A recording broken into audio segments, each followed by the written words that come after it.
ఈ ఎస్తేరు గ్రంథ ధ్యానాల్లో మనం 8వ అధ్యాయంలోకి ప్రవేశిస్తున్నాం. 7 అధ్యాయాలు పూర్తి చేసుకున్నాం. 8వ అధ్యాయం ఒకసారి చదవండి. ఏక మనసుతో చదువుతున్నారు. ఆ దినమున రాజైన అహష్వేరోషు యూదులకు శత్రువైన హామాను ఇంటిని రాణి అయిన ఎస్తేరునకు ఇచ్చెను. రాణి అయిన ఎస్తేరునకు ఇచ్చెను. ఎస్తేరు మొర్దెకై తనకు ఏమి కావాలనో రాజునకు తెలియజేసిన మీదట అతడు రాజు సన్నిధికి రాగా రాజు హామాను చేతిలో నుండి తీసుకున్న తన ఉంగరమును మొర్దెకైకి ఇచ్చెను. ఎస్తేరు మొర్దెకైని హామాను ఇంటి మీద అధికారిగా ఉంచెను. ఆగండి. మనం చదువుకున్న ఈ 2 వచనాలలో హామాన్ని ఎప్పుడైతే ఉరితీయమని రాజుగారు చెప్పారో, చెప్పిన వెంటనే హామాను చేతికిచ్చిన ఉంగరాన్ని అహష్వేరోషు రాజు తీసేసుకున్నాడు. ఇప్పుడు అధికారం పోయింది, ప్రాణం కూడా పోయింది. అయితే హామానికి ఇచ్చిన ఇల్లు ఉందో చూసారా? ప్రైమ్ మినిస్టర్కి ఎలాంటి ఇల్లు ఇస్తారు? కొంచెం రాజుకు తగిన వైభవంగా సంబంధించిన ఆ ఇంటి ఇల్లు ఇస్తారు కదా, అది ప్రభుత్వాన్ని కనుక ప్రభుత్వం స్వాధీనం చేసుకున్నారు, జప్తు చేసుకున్నారు. ఆస్తిని ఏం చేశారు? ఆస్తిని జప్తు చేశారు, తీసుకున్నారు. ప్రభుత్వపు ఆస్తిని ప్రభుత్వం తీసేసుకున్నారు. హామాను చేతిలో లేకుండా, అధికారం లేకుండా ఉంగరం తీసేసుకున్నారు. తన ఇంటిని కూడా తీసుకున్నారు. దాన్ని ఏమంటారంటే బైబిల్ భాషలో జప్తు చేసుకున్నారు అని అర్థం. ఆ ఇంటిని తీసుకున్నారంటే జప్తు చేశారు అని అర్థం. ఇలాగా ఒక రాజు పాలన చేసేటప్పుడు ఆ రాజు పాలన కాలంలో కొన్ని ఆస్తులు జప్తు చేయబడ్డాయి. అహష్వేరోషు రాజు కాలంలోనే కాదు, ఆయన కాలంలోనే కాదు, దావీదు గారు రాజుగా ఉన్న కాలంలో కూడా, ఆయన రాజుగా సింహాసనం ఎక్కిన మొదటి రోజుల్లో 2వ సమూయేలు గ్రంథంలో 16వ అధ్యాయము 4వ వచనంలో ఒక మాట రాయబడి ఉంది. 2వ సమూయేలు గ్రంథం 16వ అధ్యాయం 4వ వచనం. అందుకు రాజు మెఫీబోషెతునకు కలిగినదంతయు నీదే అని షేబాకు అప్పగించెను. షేబా ఎవరు? 1వ వచనం. దావీదు కొండ శిఖరము అవతల కొంచెము దూరము వెళ్ళిన తర్వాత మెఫీబోషెతు సేవకుడైన షేబా. సరే, మెఫీబోషెతు సేవకుడైన షేబా. అసలు మెఫీబోషెతు ఎవరు? యోనాతాను గారి కుమారుడు, అంటే దావీదు గారి బామర్ది కుమారుడు. దావీదు గారి యొక్క బామర్ది, దావీదు గారి యొక్క బామర్దిగా ఉన్న యోనాతాను దావీదుని చాలా ఇష్టపడ్డాడు. అందుకనే బామర్దోడు, చెప్పండి, బామర్దోడు, మీకు అందరికి సాగుతులు బాగా తెలుసు. బామర్దోడు బ్రతకు వారతాడు, అన్నదమ్ముడోడు. అది ఎందుకు పెట్టారో ఆ రోజుల్లో, ఎందుకు అన్నారో తెలియదు. కానీ దావీదు గారికి యోనాతాను బామర్ది. బామర్దిగా ఉన్న ఈ యోనాతాను యుద్ధంలో చనిపోయాడు. దావీదు గారు మామగారుగా ఉన్న సౌలు కూడా చనిపోయాడు.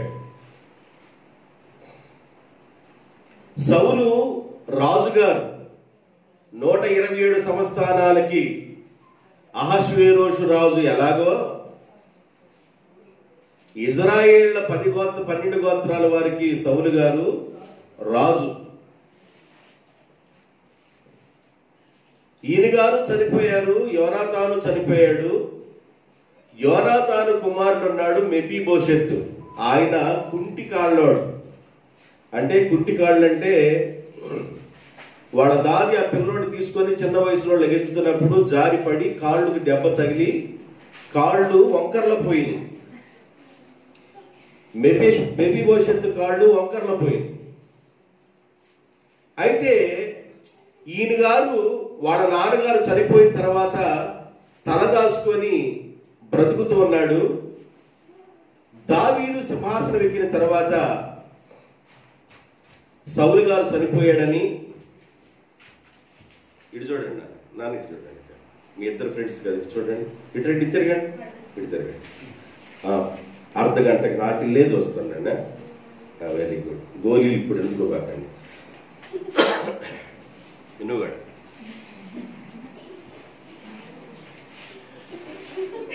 ఇటు చూడండి, ఇటు చూడండి. చాలు, ఇంకా మళ్ళీ సాయంకాలం మీకు నవ్వు దాచుకోవద్దు.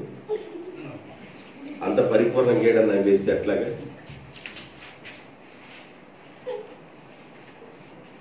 దయ్యాలు వచ్చినాయి వాళ్ళతో పాటు తీసుకొచ్చారేమో. సరే ఇటు చూడండి, చిన్నపిల్లలతో వస్తుంటాయి. ఎందుకంటే చిన్నపిల్లలతో దయ్యాలు ఎందుకు వస్తాయంటే పెద్దోళ్ళు అప్పుడప్పుడు వాళ్ళకి గిల్లాలి. వాళ్ళ పిల్లలు ఎందుకు గిలుతారంటే ఇటు ఎడుతాడు, అందుకని వాళ్ళు గిలుతారు. ఇట్లా వాకింగ్ టెస్టిమెంట్ జరగడానికి పిల్లలతో వస్తాయి. అప్పుడప్పుడు యాత్ర చూడటానికి దేవుని సముఖానికి వెళ్ళాలి. అట్లా ఎటరాటం పెద్ద విషయం ఏముంది, వాళ్ళతో పాటు కూడా వస్తాయి. వాళ్ళతో పాటు రాకున్నప్పుడు ప్రశాంతంగా కూర్చుంటే వచ్చినప్పుడు యాక్షన్ మారుతూ ఉంటాయి. ఎందుకని నాకు వెళ్ళి చూడండి. దేవునికి స్తోత్రం. మెఫీబోషెతు కుంటికాళ్ళవాడు కనుక తలదాచుకొని బ్రతుకుతున్నాడు. వాళ్ళ మామగారి యొక్క సింహాసనం దావీదుకి అప్పగించబడింది. వాళ్ళ మామగారి సింహాసనం మీద ఉన్నప్పుడే వాళ్ళ కుమారుడుగా ఉన్న యోనాతాను రాజుగా అవ్వాలి అనుకున్నాడు. కానీ యోనాతానికి ఏమర్థమైందంటే మా నాన్నగారి తర్వాత రాజు మా బావగారు అవుతారు అని అర్థం చేసుకున్నాడు.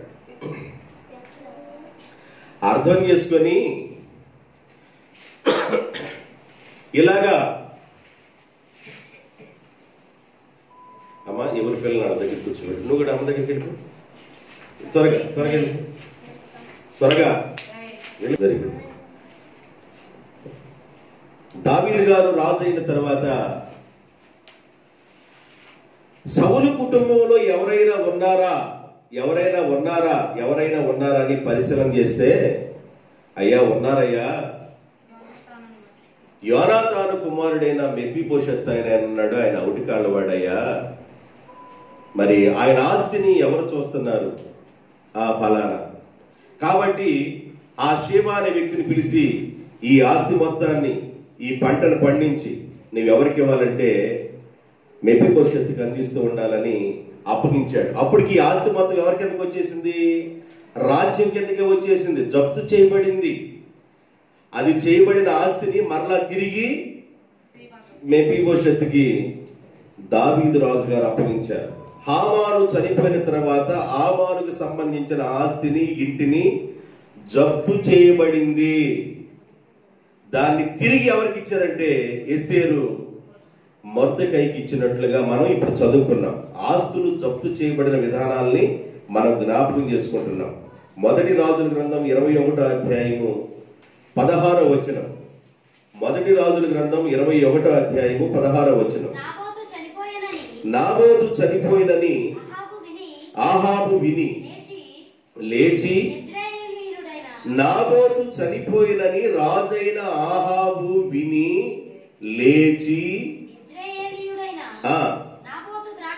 నాబోతు యొక్క ద్రాక్ష తోటను జప్తు చేసుకొనెను, ఆక్రమించుకొనెను. ఆ కథ వేరు. ఇప్పుడు ఆ కథని వివరించట్లా, జప్తు చేయబడిన భాగాలు చెబుతున్నా. నాబోతు పేదవాడు ద్రాక్ష తోట మీద, పేదవాడు యొక్క పొలం మీద రాజుగారు కన్ను పడ్డారు. రాజుగారు అన్నారు, బాయ్, నా నగరానికి ఆనుకొని నీ పొలం ఉంది, నీ పొలాన్ని నాకు ఇచ్చేసే అని అడిగాడు. అయ్యా, నా పితరులు సంపాదించారు ఈ కొద్ది పొలాన్ని, నేను నీకు ఇవ్వడానికి ఇవ్వలేను, నువ్వు రాజు అయినప్పటికీ కూడా ఇవ్వలేనయ్యా, నా పితరులు సంపాదించిన ఆస్తి కనుక నేను ఇవ్వలేను అన్నాడు. నేను రాజుగా ఉన్న నేను అడిగితే నువ్వు ఇవ్వనంటావా అని తనని చంపడానికి ప్రయత్నం చేసి చంపేపించాడు. ఎవరు? రాజుగారు ఒక సంతకాన్ని పెట్టాడు, ఆయన కూడా ఒక తాకీదులో సంతకం పెట్టాడు, చంపేపించారు. చంపేపించి ఆ ఆస్తిని ఏం చేసుకున్నాడు? ఆక్రమించుకున్నాడు. పేదవాడైన నాబోతు యొక్క ద్రాక్ష తోటని ఆహాబు రాజు ఆక్రమించుకున్నాడు. దీనిని దేవుడు చూశాడు. దేవుడు చూసి, పేదవాడైన నాబోతు యొక్క ద్రాక్ష తోటలో రాజైన ఆహాబు చాలా ఆనందంగా తిరుగుతున్నాడు తనదైపోయినట్లుగా, నీ వెళ్ళి ఆయనతో ఏం చెబుతావంటే, పేదవాడుగా ఉన్న నాబోతును నువ్వు చంపేపించి ఆయన రక్తము కుక్కలు నాకేటట్లు చేశాడు గనుక ఆయన కూడా చంపేబడి అదే కుక్కలు ఆయన రక్తం నాకుతాయని చెప్పన్నాడు. ఏది వెళ్ళిపోయి ద్రాక్ష తోటలో తిరుగుతున్న ఆహాబుకి వెళ్ళి చూశాడు. ఆహాబు ఆ ద్రాక్ష వనంలో తిరుగుతూ ఎందుకు ఇటు చూస్తే ఏలే కనబడ్డాడు. ఏలే కనబడంగలే ఆహాబు రాజు అంటాడు, నా పగవాడా, ఎక్కడ కూడా వచ్చేవా, నీ చేతిలో పడ్డాను రా అన్నాడు. అంటే నేను నీకు పగవాడిని ఎట్టగయ్యాను, ఏమన్నా ఇప్పుడు మనం మాట్లాడుకున్నావా? ఆస్తి తగాదాలు ఉన్నాయా? సరిహద్దు రాళ్ళు ఏమైనా పీకేసుకున్నావా? ఆస్తి గొడవలు ఏమి లేవు, సరిహద్దు రాళ్ళు పీకేసుకోలేదు, మీ ఇంటి మీటర్ మా ఇంటికి పెట్టుకోలేదు, మా ఇంటర్ మీటర్ మీ ఇంటికి పెట్టుకోలేదు. దేనికి గొడవ? నేను నీకు ఎట్లా పగవాడిని అయ్యాను? నేను నీకు పగవాడిని అవ్వడానికి కారణం ఏంది? ఏమన్నా నీ గుళ్ళు బొళ్ళేమో నేను తీసుకున్నానా? నీకెందుకు పగవాడిని అయ్యాను నేను అని ఏలియా గారు, నేను నీకు పగవాడిని అనే కోణం నీకు అర్థమైంది అనుకున్నాను. అట్లాగా అయితే యెహోవా సెలవిచ్చిన మాట చెబుతున్నాను విను. పేదవాడైన నాబోతు యొక్క ద్రాక్ష తోటని అన్యాయంగా ఆక్రమించుకొని అన్యాయంగా ఆయన మీద శిక్ష విధించి ఆయన చంపేటట్లుగా నువ్వు చేసేవి గనుక, ఆయన రక్తము కుక్కలు లాగిని గనుక నీ రక్తం కూడా అక్కడే కుక్కలు లాగబోతని దేవుడు చెప్పాడని చెప్పేసి వెళ్ళిపోయాడు. అట్లాగా ఆక్రమించుకున్నాడు. ఎవరు? ఆహాబు రాజు పేదవాడు యొక్క పొలాన్ని జప్తు చేసుకున్నాడు, ఆక్రమించుకున్నాడు. జప్తు చేయబడిన భాగాల్ని కొన్ని చూపిస్తాను. ఎందుకంటే నేను ఇలా వాక్యం చెప్పుకుంటూ వెళ్ళిపోవచ్చు. మీకు కొన్ని విషయాలు కూడా చెప్పాలనే కోణంలో చెప్తున్నాను. ఎజ్రా గ్రంథం 7వ అధ్యాయం 26వ వచనం. ఎజ్రా గ్రంథం 7వ అధ్యాయం 26వ వచనం. నీ దేవుని ధర్మశాస్త్రము గాని రాజు యొక్క చట్టము గాని ఎవడైనా గై కొనకుండా ఉంటే త్వరగా విచారణ చేసి మరణ శిక్ష అయినను, ఆ దేశం వదిలిపెట్టి ఆ వ్యక్తి వెళ్ళటమైనను, ఆస్తి జప్తు చేసుకోవటమైనను, ఖైదీలో ఉండటం, జైల్లో ఉండటమైనను వారికి శిక్ష విధించవలెను. ఇప్పుడు హామానికి ఏ శిక్ష విధించబడింది?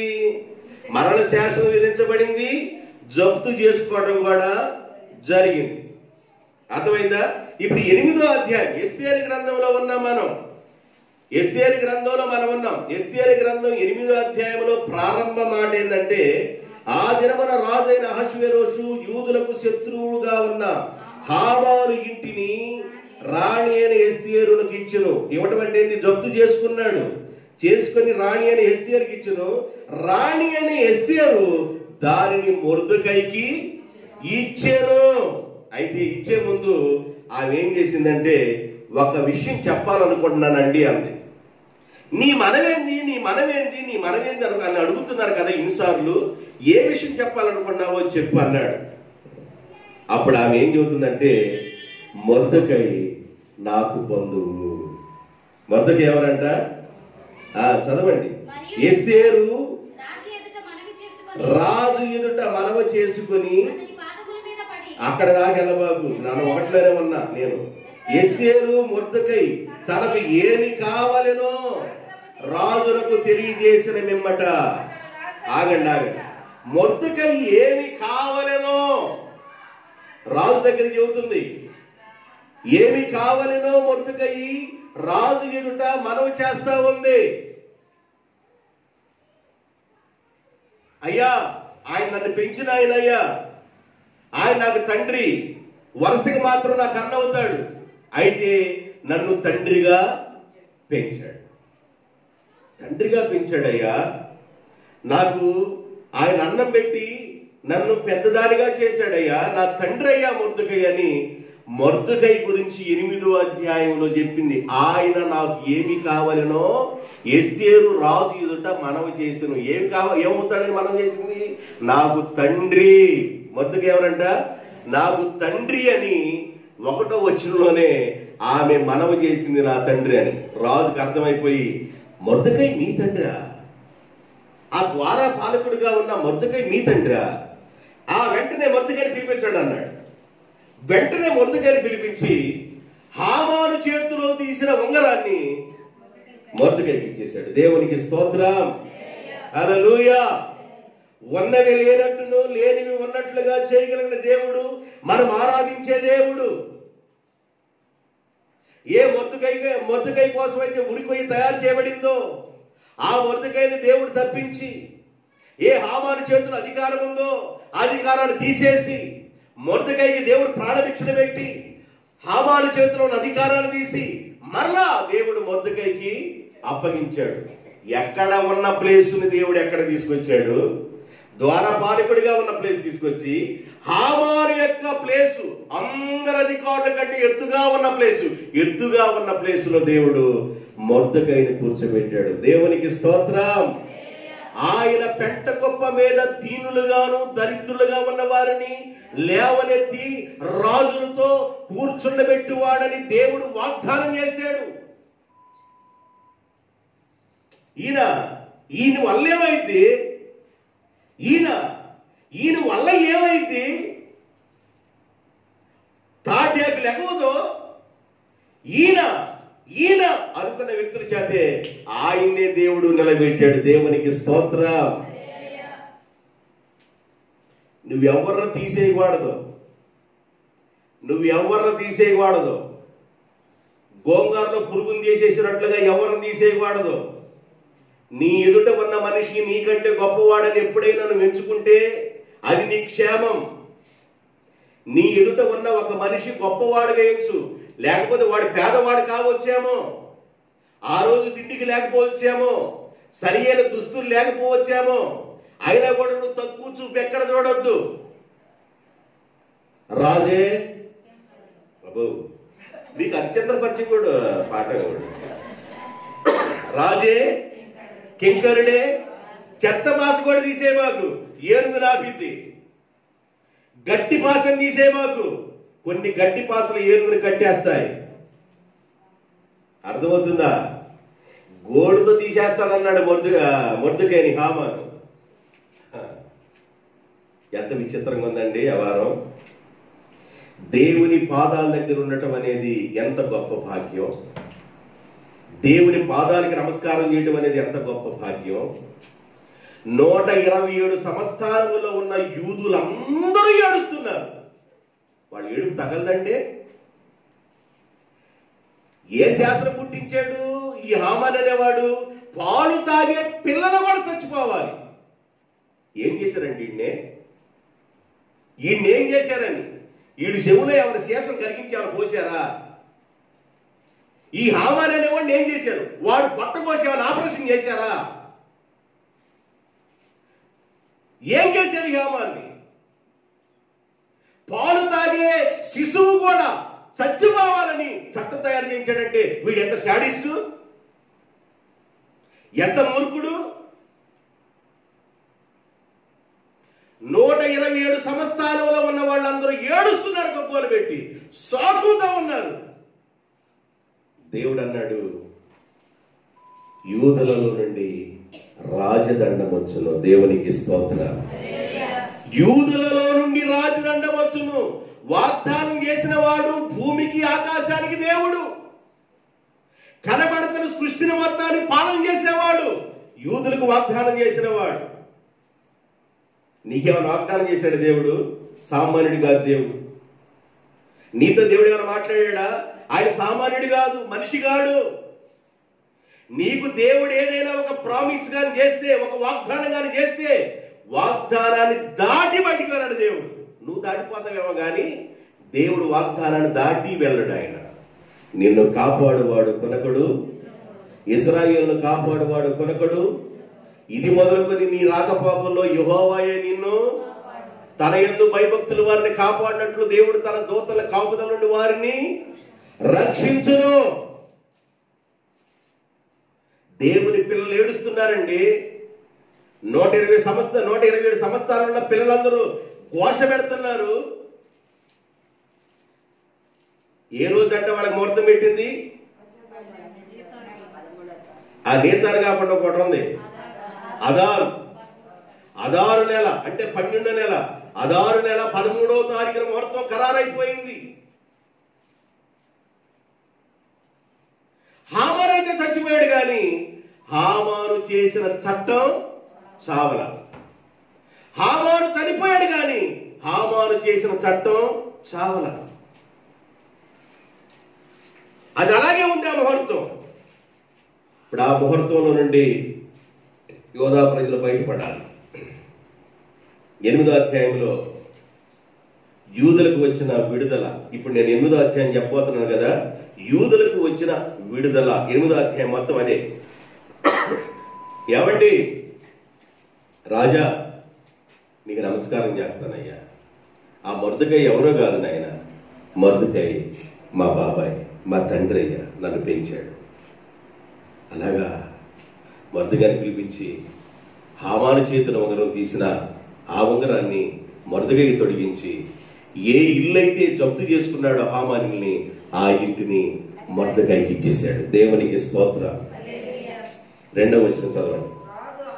రాజు హామాను చేతుల నుండి తీసుకునే తన ఉంగరమును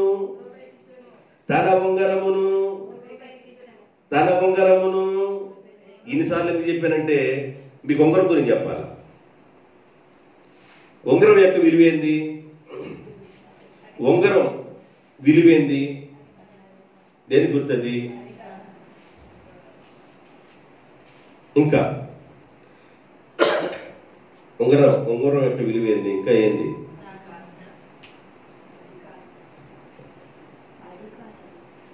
భర్త తీసుకెళ్లి భార్యకి ఉంగరం గాని పెట్టాడు అంటే ఇక అవేమైపోయినట్టు?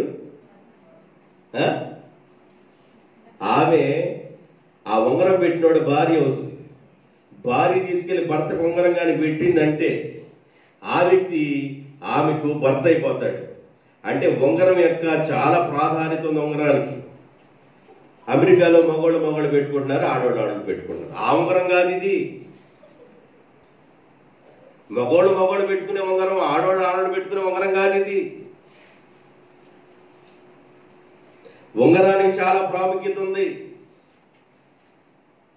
ఉంగరానికి చాలా అర్థం ఉంది. బైబిల్లో ఆదికాండం 41వ అధ్యాయం 42వ వచనం. మరియు ఐగుప్తు దేశపు రాజు అయిన ఫరో తన చేతిని ఉన్న తన ఉంగరమును తీసి యోసేపు చేతికి పెట్టి, సన్నపు నార బట్టలు యోసేపుకు తొడిగించి అతని మెడకు ఒక బంగారపు గొలుసును వేసి రాజు యొక్క 2వ రథం మీద యోసేపుని ఎక్కించెను. యోసేపు ఐగుప్తు దేశంలో ఫరో రాజు తర్వాత ఏదైనా చేయాలంటే యోసేపే. ఐగుప్తి దేశానికి అమ్మబడ్డాడు, అన్నల చేత నెట్టబడ్డాడు, అన్నల చేత ద్వేషించబడ్డాడు, అన్నలు గౌరవించలా. వీడెంత, వీడి పిశాదెంత, వీడెంత, వీడి విలువెంత అన్నారు అన్నలో. ఎవడెంత?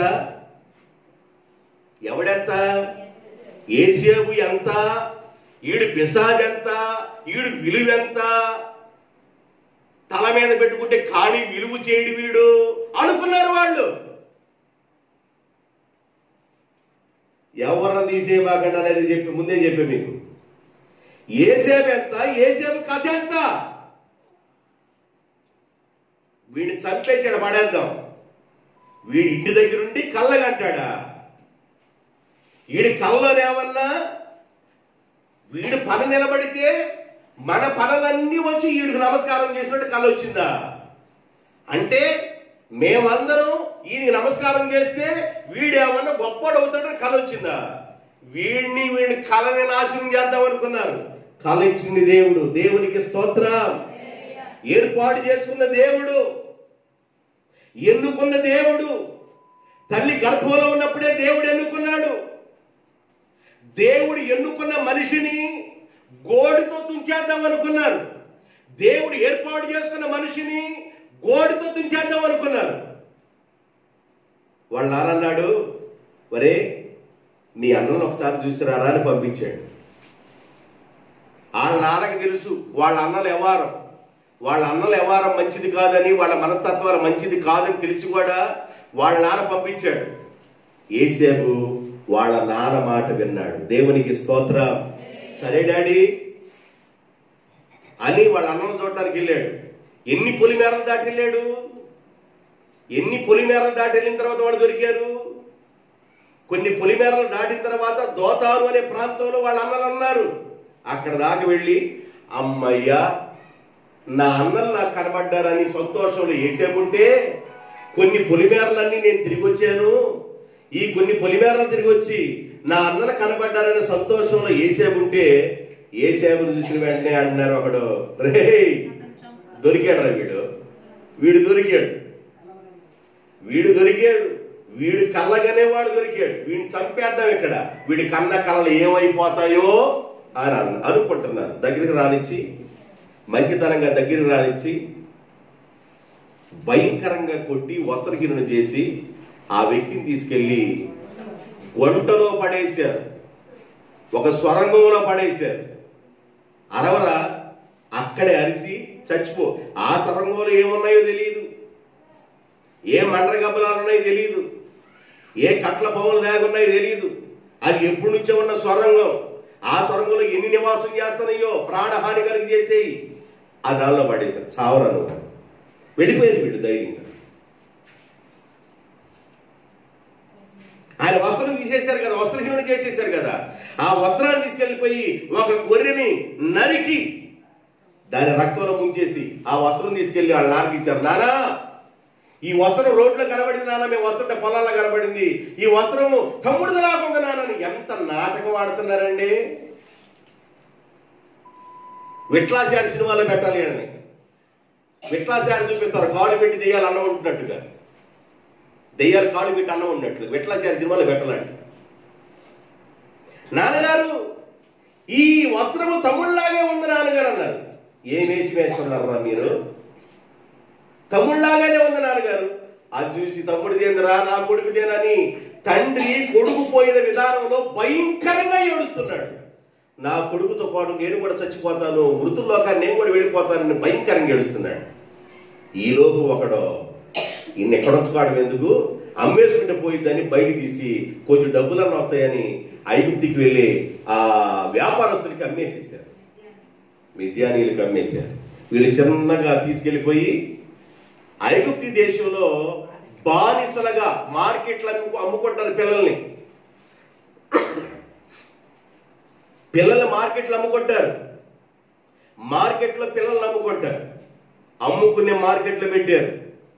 ఆ మార్కెట్లో పోతీఫర్ అనే వ్యక్తి వచ్చాడండి, రాజుగారి దగ్గర ఉన్న ఆయన.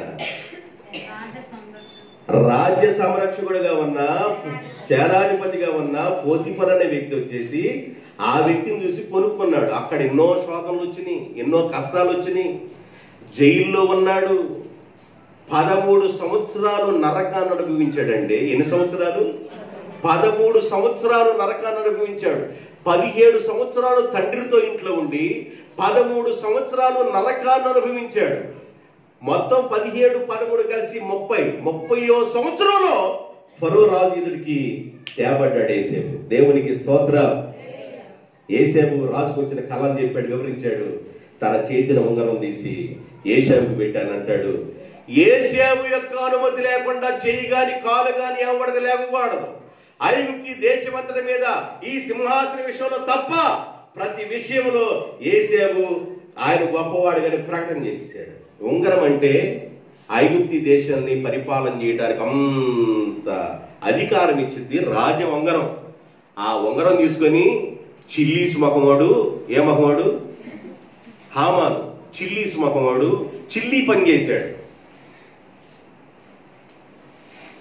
ఉంగరం రానే వచ్చిందని అంతకుముందే వ్యవహారం అంతా చేసి వాళ్ళకి ముహూర్తం పెట్టి వాళ్ళని చంపాలని రాజు దగ్గరికి వచ్చి, మన 127 సంస్థానంలో రాజా ఒక తెగవారు ఉన్నారు, వాళ్ళు బ్రతికి ఉండుట నీకు మంచిది కాదు. వీడికి నమస్కారం లేదు, మొద్దుకై నీకు మంచిది కాదని రుద్దుతున్నాడు దొరకొండాకు.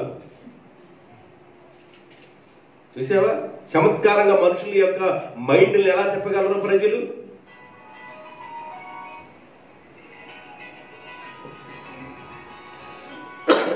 అయితే ఈ ఉంగరం అనేది అధికారానికి సంబంధించింది. నిర్గమాకాండ 35వ అధ్యాయము 21, 22 వచనాలు. నిర్గమాకాండ 35వ అధ్యాయము 21, 22 వచనాలు. నిర్గమాకాండ 35వ అధ్యాయము 21, 22 వచనాలు. ఎవరి హృదయమును ఆయన రేపెనో, ఎవరి మనసు వారిని ప్రేరేపించనో వారందరూ వచ్చి ప్రత్యక్షపు గుడారపు పని యొక్క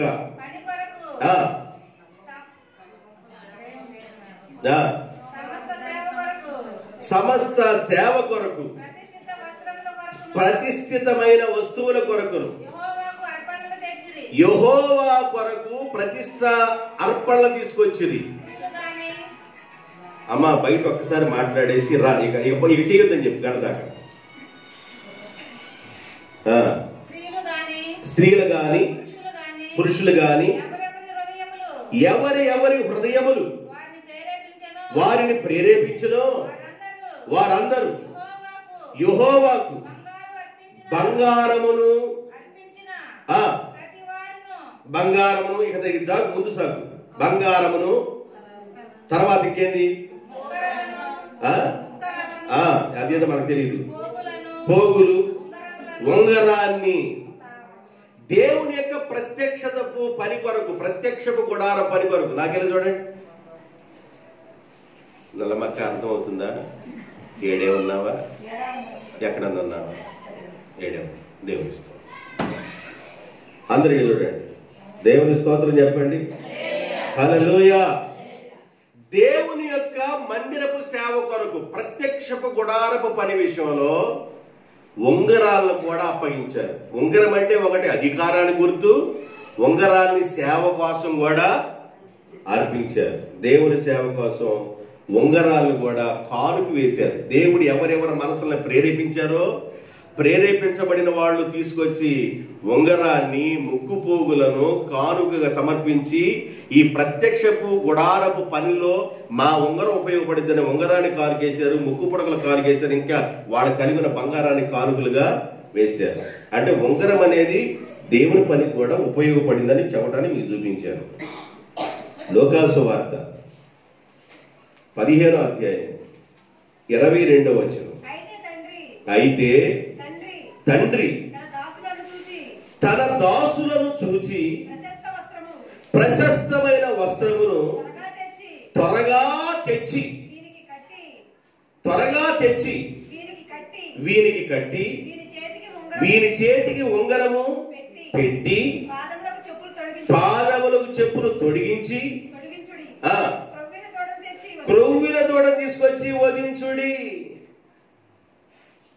తప్పిపోయిన నా కుమారుడు తిరిగి దొరికాను అని కుమారుడికి ఉంగరాన్ని పెట్టించాడు తండ్రి.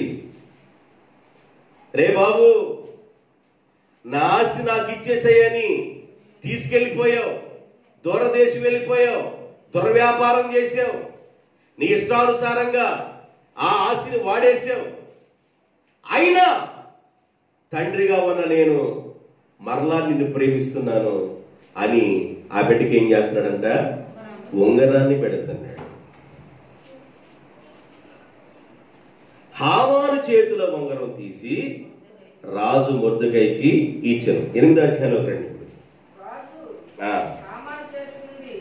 రాజు హామాను చేతి నుండి తీసుకొని తన ఉంగరమును మొర్దెకైకి ఇచ్చెను. ఎస్తేరు మొర్దెకైని హామాను ఇంటి మీద అధికారిగా ఉంచెను. మరియు ఎస్తేరు రాజు ఎదుట మనవి చేసుకొని అతని పాదముల మీద పడి అగాగ్యుడైన హామాను చేసిన కీడును, అతడు యూదులకు విరోధముగా తలంచిన యోచనలను రద్దుపరచుడని కన్నీటితో వ్యర్థపరచుడని కన్నీటితో అతనిని వేడుకొనగా రాజు అంటాడు, ఐఆమ్ విత్ యూ అన్నాడు. నేను నీతోనే ఉన్నాను రాజా, రాణి, నేను నీతోనే ఉన్నా. నీకేం కావాలి? భయపడవాకు, నేను నీతో ఉన్నా. నువ్వు కన్నీళ్లతో నా పాదాలు పట్టుకున్నావు, మొక్కుతున్నావు. ఎవరికండి అసలుకి బాధ వచ్చింది? బాధ వచ్చింది ఎవరికి? బాధ వచ్చింది తన జాతి వారికి. తన జాతి ప్రజల మీద ఎంత ప్రేమ ఉంది. 127 సంస్థానములో ఉన్న తన జాతి అంతటి కొరకు రాజు పాదాల మీద పడిందండి, మొక్కుతుంది. నీ ఇంటిలో ఉన్న మారణ బిడ్డ కోసం దేవుని పాదాల మీద పడి మొక్కావా? నీ ఇంట్లో ఉన్న యజమాని కోసం మొక్కావా? నన్ను బతికిస్తున్నాడు, దేవునికి స్తోత్రం, భోజనం తక్కువ కావట్లేదు, కూర తక్కువ కావట్లేదు, దేవుడి దయ వల్ల నన్ను బతికిస్తున్నాడు మా యజమాని, ప్రార్థనకు వచ్చి అంత రాకపోతే అంత బతికిస్తున్నాడు కదా అనుకుంటున్నావు నీవు. రేపు లెక్క అడిగేది దేవుడు నిన్నే. రేపు లెక్క అడిగేది దేవుడు నిన్నే. తన స్వజనాంగం కోసం, తన జాతి వారి కోసం రాణి అని ఎస్తేరు రాజు పాదాల మీద పడి నమస్కారం చేస్తుంది. అయ్యా, కన్యలతో వేడుకుంటుంది. హామాను అయితే చనిపోయాడు, హామాను చేసిన శాసనం రద్దవలేదయ్యా. మాకు ఒక ముహూర్తం పెట్టబడి ఉందయ్యా, ఆ ముహూర్తం రోజు మేము చనిపోతామయ్యా. 4 వచ్చులు అంటాడు, నేను నీతో ఉన్నా, నేను నీతో ఉన్నా. రాజదండం అంటే ఏంది? రాజు బంగారపు దండను ఎస్తేరు తట్టు చాపెను. ఎస్తేరు లేచి రాజు ఎదుట నిలిచి, రాజు అయిన తమకు సంబంధి అయిన ఎడల నీ దృష్టికి నేను దయ పొందిన దాననై రాజు అయిన తమ ఎదుట ఈ సంగతి యుక్తముగా తోచిన ఎడల, తమ దృష్టికి నేను ఇంపైన దానినైన ఎడల, రాజు అయిన తమకు సకల సంస్థానములో ఉండు యూదులను నాశనము చేయవల్లని హమ్మేదాతు కుమారుడైన అగాగ్యుడగు హామాను వ్రాయించిన తాకీదుల చొప్పున జరగకుండునట్లు దాన్ని రద్దు చేయమని ఆజ్ఞ ఇయ్యుడే.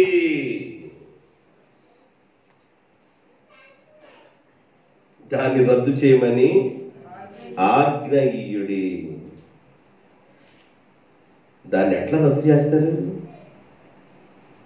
రాజుగారు ఒకసారి ముద్ర వేసిన తర్వాత రద్దు చేయటం అనేది కుదరదు, వీలు పడదు. రద్దు చేయాలంటే ఇక దేవుడే. రాజశాసనం తయారు చేయబడిన తర్వాత శాసనం రద్దు చేయటం అంటే అది వల్లయ్యేది కాదు. దానికోసం ఆమె ఏం చేస్తుందంటే మొక్కుతుంది, నమస్కారం చేసి మొక్కుతుంది. అయ్యా, రాజు పాదాల మీద పడి నమస్కారం చేసి మొక్కుతుంది. ఎస్తేరు నమస్కారం చేసి మొక్కుతుంది. ఆది కాండంలో వచ్చిన ఎగ్జాంపుల్ చెప్తాను. 37వ అధ్యాయము 7వ వచనం.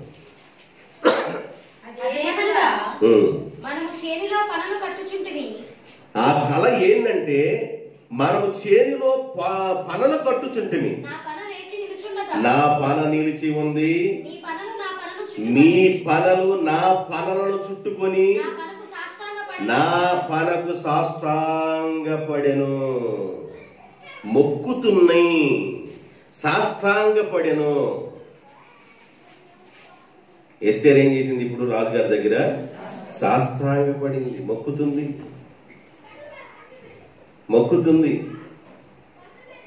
నా పనులు మీ పనులు సాష్టాంగపడి మొక్కుతుందంటే, అన్నలారా మీరు ఒక రోజున మొక్కబోతున్నారని చెప్పాడు కళని. ఆది కాండం 43:28లోకి ఒక మాట రండి. 43:28. నీ దాసులైన ఏసేపు దగ్గరికి వచ్చి, ఏసేపు రాజరకం రూపంలో ఉన్నాడుగా, గుర్తుపట్ల వాళ్ళ అన్నలో. ఏసేపు మారిపోయాడు. 13 సంవత్సరాల గ్యాప్లో మార్పు వచ్చేసింది. రాజవస్త్రాలు, రాజు టీవీ, ఆ విధానం అన్ని మారిపోయినాయి. వీళ్ళు వచ్చి ఆహార ధాన్యాలు కొనడానికి వచ్చి అడుగుతున్నప్పుడు అసలు ఎవరు ఏందనంటే అప్పుడు చెబుతున్నారు. 43:28. నీ దాసుడైన మా తండ్రి ఇంకా బ్రతికి ఉన్నాడు, క్షేమముగా ఉన్నాడు. వంగి అన్నలు ఏసేపునకు సాగిలపడిరి.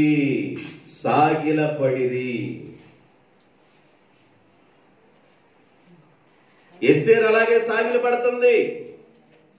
ఏసేపుకు వచ్చిన కళను బట్టి వాళ్ళ అన్నలు సాగిల పడ్డట్లుగా చూస్తున్నాం. యేసు ప్రభు ఈ లోకంలోకి అవతరించినప్పుడు, ఆయన ఈ భూమి మీద పుట్టినప్పుడు జ్ఞానులు వెళ్ళి 2:11 వచ్చిన మత్తయి సువార్తలో, దావీదు పట్టణమందు నేడు రక్షకుడు మీ కొరకు పుట్టి ఉన్నాడు, ఈయన ప్రభు అయిన క్రీస్తు. దానికి ఇదే మీకు ఆనవాలు. ఒక శిశువు పొత్తిగుడ్డలతో చుట్టబడి ఒక తొట్టిలో పరుండినుట మీరు చూచెదరు. ఆ జ్ఞానులు వచ్చి ఆయన ఎదుట సాగిలపడిరి అనే విషయం కావాలి మనకి.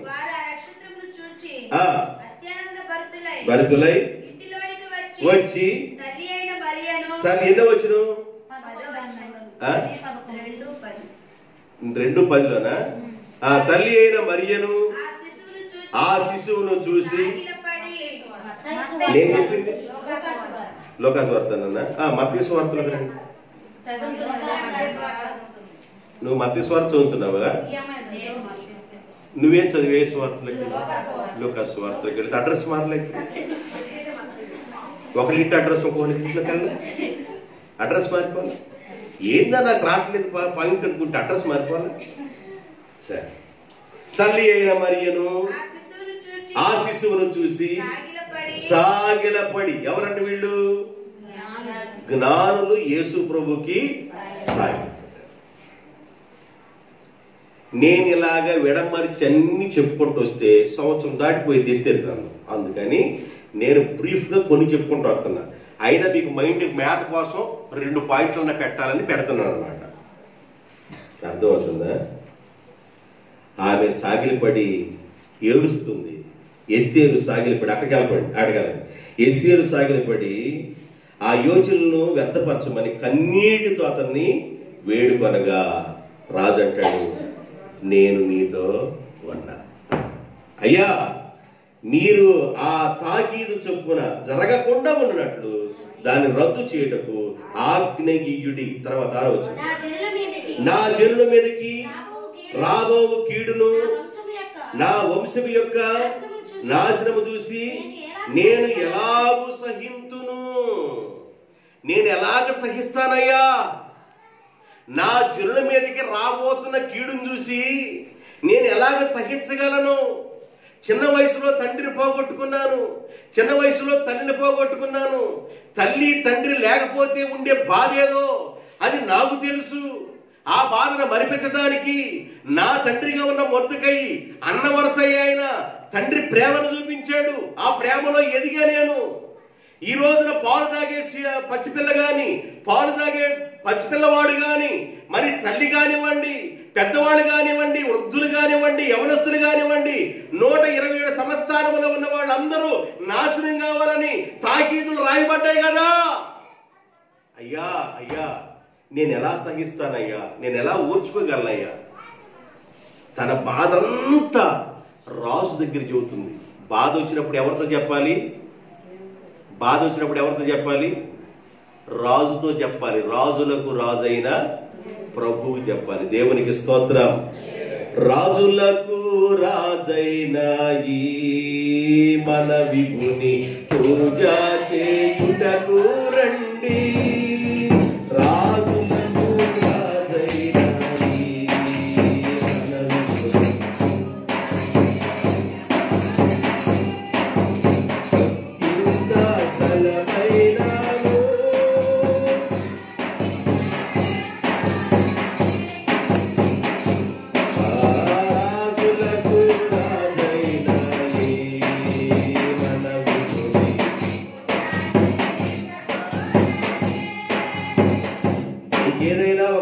వచ్చినప్పుడు నీ దేవుని పాదాల దగ్గరికి వెళ్ళి చెప్పాలి. ఆయన రాజులకు ప్రభువులకు ఆయన దగ్గరికి వెళ్ళాలి. సాగిలపడి మొక్కాలి. దేవా, నీవు తప్ప మాకు శరణ్యం ఎవరున్నారయ్యా? నీవే విడిపించగలిగిన వాడు నాయనా. నేను ఎలా సహించగలనయ్యా? 12వ నెల 13వ తారీఖున నా జనం మొత్తం, నా వంశం మొత్తం భూమి మీద లేకుండా నిర్మూలమైపోతారయ్యా. దానిలో నేను కూడా, నా తండ్రి ఇంటి వాళ్ళని కూడా ఉన్నా. ఏడుస్తుంది ఎస్తేరు, భయంకరంగా రోధిస్తుంది. కోపిష్టిగా ఉన్న రాజుకి చాలా కోపం. మనం ఇంతకుముందు చూసేంత పాఠాల్లో కోపం అంతా పోయిందండి. భార్య దగ్గర తన ప్రేమను చూపిస్తున్నాడు. ఎంత కోపిష్టివాడిగా ఉన్న పురుషుడు భార్య భర్తని మలుచుకోగలదు. దేవునికి స్తోత్రం.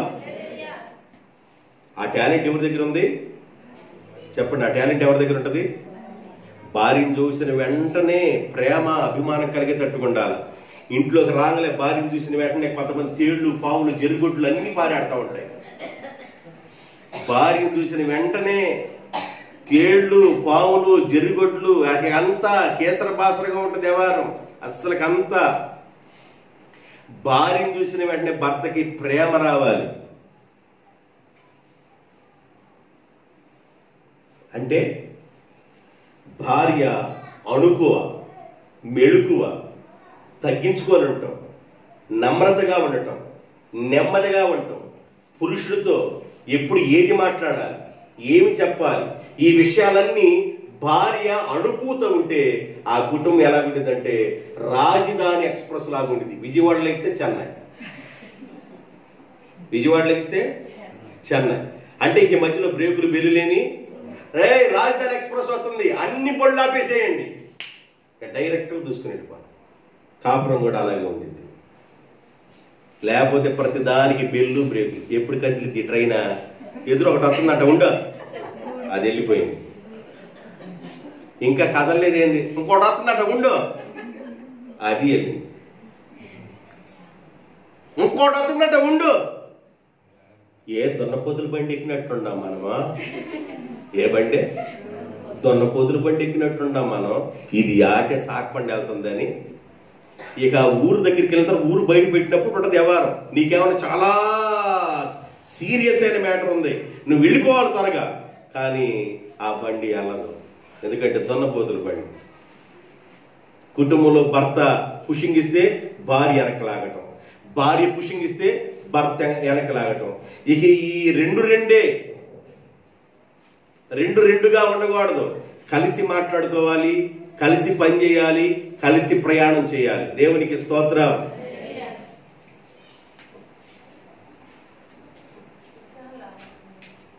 ఊరికి వెళ్దాం అన్నాడంట. ఎవరు? ఉసూరు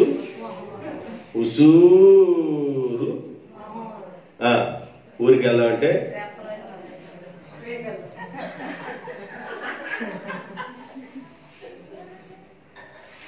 రెప్పలు బొక్కలు మొత్తం ఆసిపోయింది. రేపు వెళ్దాం రేపు వెళ్దాం. ఏంటి మన రోజు ఈ ప్రయాణం కదా, రేపు వెళ్దాం. ఇంకేమంటే వేసుకున్న బట్టలన్నీ ఇస్త్రీ కూడా చేసుకున్నాను. అదేనా ఎట్లా ఉండిద్దంటే అట్లా ఉండిద్ది. కొంతమంది ప్రయాణాలంటే చితాకోక చిలుకలు వెళ్తారు చూసారా. కొంతమంది ప్రయాణం అంటే లేడీ అలా లేడీ దొరకదు అసలు. కొంతమంది ప్రయాణం అంటే ట్రాక్టర్ హార్న్ అయ్యి ముందే ఉంటారు, ఆటో హార్న్ అయ్యి ముందే ఉంటారు. కొంతమంది చాలా షార్ప్గా ఉంటారు. షార్ప్గా ఉండే ప్రయాణాలు ఉన్నాయి, అన్ని ప్రయాణాలకు షార్ప్గానే ఉంటారు. ఏమండి ఇలా చెప్పాల్సిన అవసరం లేదు, అనగలు చాలు. అంతేనా? నేను ఉతికేస్తాను. ఎన్ని గంటలకి? ఓకే.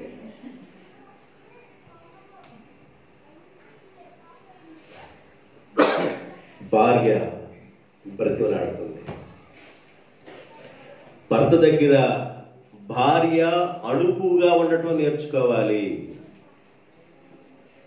భార్య ఎప్పుడైతే అణుకుగా ఉంటుందో ఆ ఇల్లు బాగుండిద్దండి. వాక్యం అండి ఇది. జ్ఞానవంతురాలు తన కుటుంబమును కట్టును. ఒక మంచి ఇల్లు కట్టుకున్న తర్వాత పాస్టర్ గారు చెప్పే వాక్యం ఏంటంటే, యెహోవా ఇల్లు కట్టించని ఎడల దాని కట్టువాని ప్రయాసము. యెహోవా ఇల్లు కట్టించడం, ఇల్లు అంటే సిమెంట్ రాళ్ళను బ్రిక్స్ రాళ్ళు అనుకున్నది. ఇల్లు కట్టించడం అంటే ఇల్లు అంటే కుటుంబం అని అర్థం. కుటుంబం దేవుని చేత కట్టబడితే ఆ కుటుంబం ఏదైనా కట్టుకునేది. దేవునికి స్తోత్రం. కుటుంబం కట్టబడటం అంటే దాని అర్థం ఏంటంటే కీలకమైన పాత్ర ఎవరంటే స్త్రీయే. కుటుంబంలో కీలకమైన పనిముట్టు ఎవరు? స్త్రీయేనండి. స్త్రీ ఎంత షార్ప్గా ఉంటే కుటుంబం అంత షార్ప్గా ఉంటుంది. కీలకమైన పనిముట్టు, కుటుంబానికి అలంకారము, కుటుంబానికి కళ, కుటుంబానికి మెరుగుదిద్దటం, ఇదంతా ఎవరిదంటే స్త్రీ క్యారెక్టర్. స్త్రీ అనే క్యారెక్టర్ మాతృమూర్తి. ఆమె చాలా ఉత్తమురాలండి. దేవుడు స్త్రీకి ఇచ్చాడంటే అంత బాధ్యత. స్త్రీ ఒక తల్లి లాంటిది, ఆమెకి ఇచ్చాడు అంత బాధ్యత.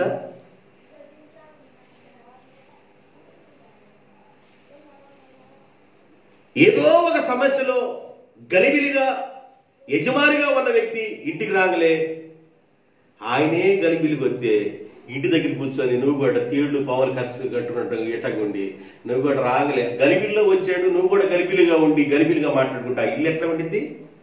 గలిబిలిగా ఉండిద్ది. 2 రోజులు విందు చేసిందే చెప్పిందామి జరగబోతుంది. 127 సంవత్సరాలు ఉన్న వాళ్ళందరూ హతులైపోవాలా. రాజు దగ్గరికి వెళ్ళి అనుమతి లేకుండా ఎవరైనా నెడితే మెడకాయ తలకాయ పోయిందని తెలిసి కూడా వెళ్ళినప్పుడు నేను వచ్చిన సమస్య ఇది రాజా, రాజ్యంలో సగభాగం నాకు అవసరం లేదు రాజా, నీ కోరిక ఏమిటి అన్నప్పుడు ఆమె చెప్పాలి. అప్పుడు చెప్పలా. భోజనాలు పిలిచింది, అక్కడ చెప్పలా.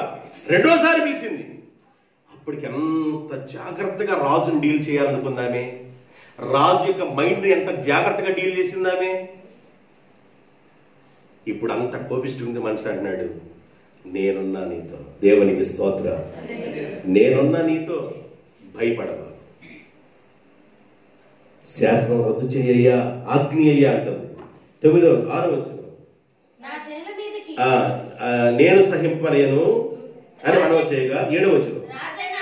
రాజైన అహష్వేరోషు రాణి అని ఎస్తేరును యూదుడైన మొర్దెకైని ఈ జాగ్రత్త వినండి, రాజైన అహష్వేరోషు రాణి అని ఎస్తేరుకును యూదుడైన మొర్దెకైకిని, అలా చదవాలి, మొర్దెకైకిని ఇలాగు సెలవిచ్చెను, హామాను ఇంటిని ఎస్తేరునకు ఇచ్చి ఉన్నాను. అతడు యూదులను హతము చేయుటకు ప్రయత్నించినందున అతడు ఉరికొయ్యి మీద ఉరి తీయబడెను. అయితే రాజు చెప్తున్నాడు ఇప్పుడు, ఎస్తేరు మొర్దెకై వినండి జాగ్రత్తగా, అయితే రాజు పేరట వ్రాయబడిన రాజు ఉంగరముతో ముద్రింపబడిన తాకీదును ఏ మానవుడు మార్చజాలడు. కాగా మీకిష్టం వచ్చినట్లు మీరు మీ రాజునైన నా పేరట యూదుల పక్షమున తాకీదు రాయించి రాజు ఉంగరముతో దాన్ని ముద్రించుడి. మరలా ఇప్పుడు మీరేం చేయాలంటే, ఎస్తేరు విను జాగ్రత్తగా, మొర్దెకై జాగ్రత్తగా విను, నా ఉంగరం తీసుకొని హామాను పిచ్చి పని చేశాడు, దాన్ని మార్చడానికి వీల్లేదు. 127 సంస్థానంలోకి ఆ తాకీదు వెళ్ళిపోయింది, ఇక అమలవటానికి సిద్ధంగా ఉంది. అయితే నేను మీకు ఒక సలహా ఇస్తాను, నేను ఉంగరం ఇప్పుడు మొర్దెకై నీ చేతిలో ఉంది, ఇప్పుడు నువ్వేం చేయాలంటే మరలా తిరగదిప్ప తాకీదు రాయించు. ఏం తిరగదిప్పాలా? ఆయన ఏమన్నాడు, యూదుల్లో ఉన్న యవనస్తులు గాని పిల్లలు గాని పాలు తాగేవాళ్ళు గాని వీళ్ళందరూ హద్దులవ్వాలని, వీళ్ళందరికీ హాని జరగకూడదని మరలా నువ్వు ఒక తాకీదు రాయించు. వాడు పోయాడు, ఎవరు పోయారు? హామాను పోయాడు. ఇప్పుడు హామాను ప్లేస్ లోకి ఎవరు వచ్చారు? నువ్వు వచ్చావు కాబట్టి దాన్ని మరలా నీవే ఏం చేయాలంటే మరలా ఒక తాకీదు రాయించు అన్నాడు. అబ్బా, ఏం సలహా ఇచ్చాడండి! ఎంత చక్కగా మైండ్ని దేవుడు ఎలా మారుస్తున్నాడు, రాజు మైండ్ని ఎంత సలహా ఇస్తున్నాడు ఎస్తేరుకి మొర్దెకైకి. అంత తీవ్రంగా ఉండే ఒక రాజు, అంత కోపిష్టిగా ఉండే రాజు, ఎంత నైజం. రాజులో కూడా మంచి గుణాలు ఉన్నాయి. ఫస్ట్ అధ్యాయాలు మనం చదువుకున్నాం, అబ్బాయి తాగినోడు తాగినంత పోయిండ్రా, తాగనోడు వదిలేసేయండి అన్నాడు. చూడండి ఎంత మంచి లక్షణం. కానీ 180 రోజులు బాగానే ఉన్నాడు, తర్వాత 7 రోజులు విందులు, 6 రోజులు బాగున్నాడు, 7 రోజులు చెడిపోయాడు. చూడు, తాగినోడు తాగినంత పోయిండ్రా, తాగినోడు వదిలేసేయండి అన్నాడు. ఎంత మంచోడు. మంచి మనసు మళ్ళీ ఇక్కడ వస్తుంది, దేవునికి స్తోత్రం. ఏడొస్తుంది, రాయించి ముద్రించండి. తర్వాత చదవండి.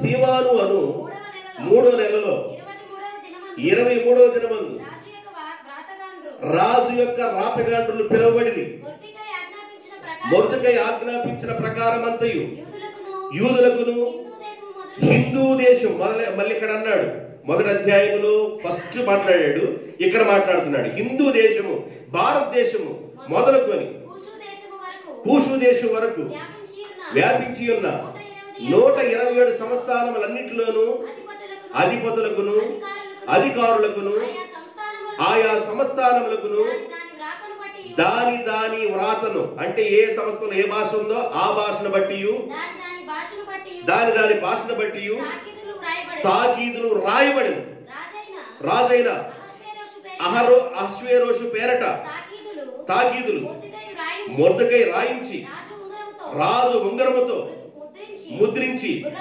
గుర్రముల మీద, అనగా రాజనగర పనికి పెంచబడిన బీజాశ్వముల మీద. బీజాశ్వములు అంటే అన్ని గుర్రాలంటే గుర్రాలు కాదు ఇవి. బీజాశ్వములు అంటే ఈ గుర్రాలు వేరు, ఈ మామూలు రేసు కాదు ఇవి. రాజధాని ఎక్స్ప్రెస్ రేసు మామూలు గుర్రాలు వేరు, బీజాశ్వములు అనే గుర్రాలు వేరు. ఇది చాలా ఇంపార్టెంట్ పనిలో వాడతారు ఈ గుర్రాలు. ఆ బీజాశ్వముల మీద అంచెగాండ్రులు, అనగా ఎవరు తెలుసా? కొరియర్స్. అంచెగాండ్రులు అంటే ఎవరు? కొరియర్ తీసుకెళ్లేవాడు. మామూలు గుర్రాల మీద వేలబాకంటారు, ఒక టైం దగ్గరికి వచ్చింది. ఈ బీజాశ్వములు వేసుకోనండి, ఈ కొరియర్లు, మీరు అంచెగాండ్రులు అంటే కొరియర్స్ అనమాట, పోస్ట్ మ్యాన్ కాదు. కొరియర్ అంటే చాలా స్పీడ్. అది కొరియర్స్ ఎక్కించి ఆ తాకీదులను వారి చేత పంపారు. రాజైన అహష్వేరోషు యొక్క సంస్థానములన్నిటిలో ఒక్క దినమందే, అనగా అదారు అను 12వ నెల 13వ దినమందు ప్రతి పట్టణమునందు యూదుడు కూడుకొని తమ ప్రాణములను కాపాడుకొనుటకు ఆయా ప్రదేశములో నుండి తమకు విరోధులకు జనులను సైనికులని శిశువులను స్త్రీలను కూడా సంహరించి హతము చేసి నిర్మూలపరిచి వారి వస్తువులను కొల్లపెట్టుటకు రాజు యూదులకు సెలవిచ్చిన దాని యందు వ్రాయబడెను. సెలవిచ్చినని దాని యందు వ్రాయబడెను. మరియు ఈ తాకీదు ప్రతులు వ్రాయించి ఆయా సంస్థానంలోనికి జనుల్లోనికి పంపించవలనని యూదులు తమ శత్రువు మీద పగ తీర్చుకొనుటకు ఒకానొక దినమందు సిద్ధముగా ఉంచబడవలనని ఆజ్ఞయబడెను. రాజనగరు పనికి పెంచబడిన బీజవాశువుల మీద నెక్కించి అంచెగాండ్లు రాజు మాట వలన ప్రేరేపబడి అతి వేగముగా బయలుదేరి ఆ తాకీదు షూషాను కోటలో ఇయ్యబడెను. అప్పుడు మొర్దెకై ఓదావర్ణమును తెలుపు వర్ణము గల రాజ వస్త్రములను బంగారపు పెద్ద కిరీటమును అవిసెనారతో చేయబడిన ధూమ్ర వర్ణము గల వస్త్రములను ధరించుకున్న వాడే రాజు సముఖము నుండి బయలుదేరెను. అందు నిమిత్తము షూషాను కోట ఆనందించి సంతోషించిందంట. సంతోషించుడి అందరూ నాతో సంతోషించండి.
ఎక్కడ లేని సంతోషం.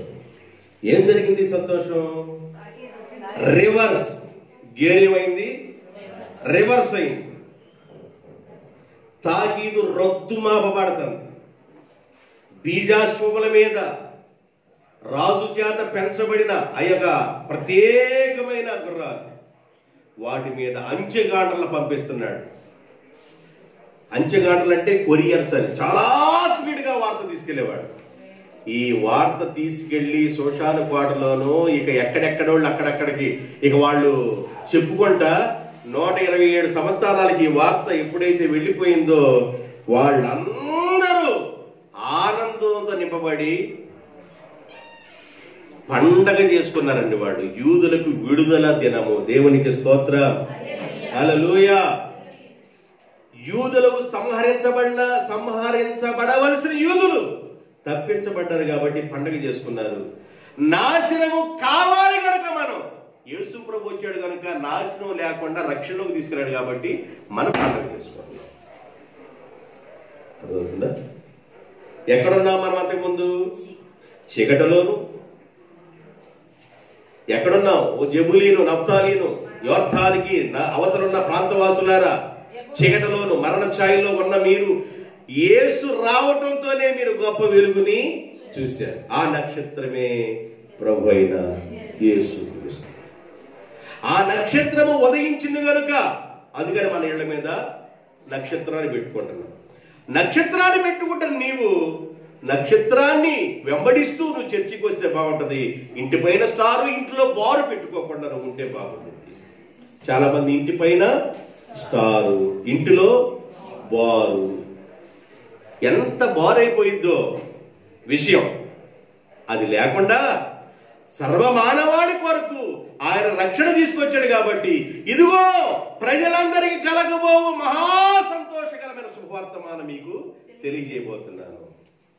నేడు రక్షకుడు మీ కొరకు. ఇది మహా ఆనందం. యూదులకు ఆ రోజు తప్పించబడ్డారు కనుక ఆ యూదా గోత్రము నుండి యేసయ్య బయటకు వచ్చాడు కాబట్టి ఇది మహా ఆనందం. ఆనందం. అంతకుముందు యూదులు అక్కడక్కడ అడపా పెళ్లిళ్ళు చేసుకున్న వాళ్ళు ఉన్నారే, హామాను చేసిన శాసనాన్ని బట్టి ఏమే నిన్ను చేసుకోబట్టేగా ఈ రాత వచ్చింది నాకు.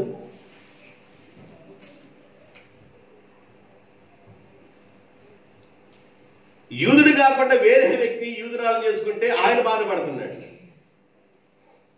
ఆమె ఏమన్నా ఈయన చూసి బాధపడుతుంది. ఏమన్నా యూదుడు నిన్ను చేసుకుంటే నాకు లేనిపోయిన కర్మ వచ్చిందని ఆమె బాధపడుతుంది. ఇప్పుడు మామూలు కర్మ కాదు, ఇలాంటి బాధల్లో ఉన్న వాళ్ళందరూ ఇప్పుడంట ఏం జరిగింది? 16 వచ్చింది. మరియు యూదులకు క్షేమమును ఆనందమును సంతుష్టియు ఘనతయు కలిగెను. రాజు చేసిన తీర్మానమును అతని చట్టమును వచ్చిన ప్రతి సంస్థానమును ప్రతి పట్టణమందును యూదులకు ఆనందమును సంతోషము కలిగెను. అది శుభదినమని విందు చేసుకొని మరియు దేశ జనులలో యూదుల ఎడల భయము కలిగెను గనుక అనేకులు యూదుల మతమును అవలంబించిరి. యూదులంటే గెట్టిన వాళ్ళందరూ ఆడతో ఉంటే బాగుండిద్దిరా బాబు, ఆడతో కలిసి ఉంటే బాగుండిద్దని యూదుల మతమును అవలంబించిరి.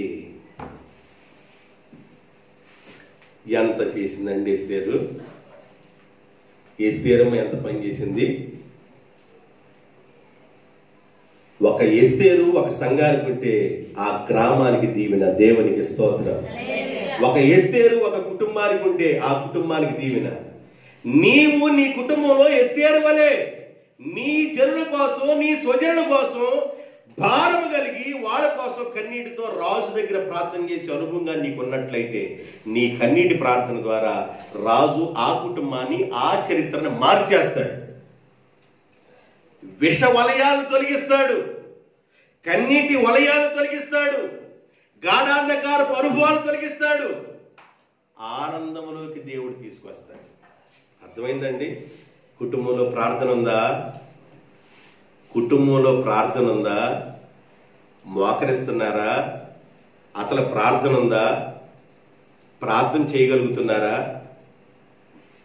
లేదు వేడి వేడి అన్నం వేసుకుని తిని అమ్మాయి అని కడుపు ఆయాసంతో ఉబ్బరంతో కొడుకుంటున్నారా? ఆలోచన చేయండి. ప్రార్థన చాలా ప్రాముఖ్యమైనదండి. ఎస్తేరు 127 సంస్థానాల కోసం, తన జనాంగం అంతటి కోసం ప్రార్థన చేసింది. ఏడ్చింది, రాజు పాదాలు పట్టుకుంది. నీ బిడ్డ కోసం ప్రార్థన చేయలేవా? నీ కుమారుడు కోసం ప్రార్థన చేయలేవా? నీ కుమార్తె కోసం ప్రార్థన చేయలేవా? నీ స్వజనుల కోసం ప్రార్థన చేయలేవా? నీ రక్త సంబంధాల కోసం ప్రార్థన చేయలేవా? ఈరోజు ఒక బలమైన నిశ్చయతలోకి రావాలి. ప్రార్థన పరిస్థితుల్ని మార్చిద్ది. ప్రార్థన పరిస్థితుల్ని మార్చిద్ది. ప్రార్థన పరిస్థితుల్ని మార్చింది. గర్భము ఉడిగిపోయిన వాళ్ళని మరలా దేవుడు అద్భుతం చేశాడు. మారాలి దేవుడు మధురంగా మార్చాడు.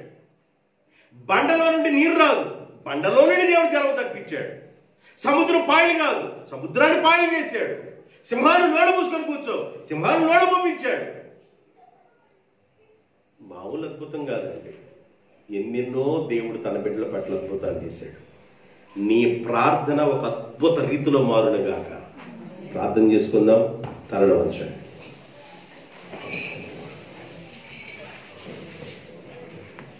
ఒక్క నిమిషం ప్రార్థన చేయండి.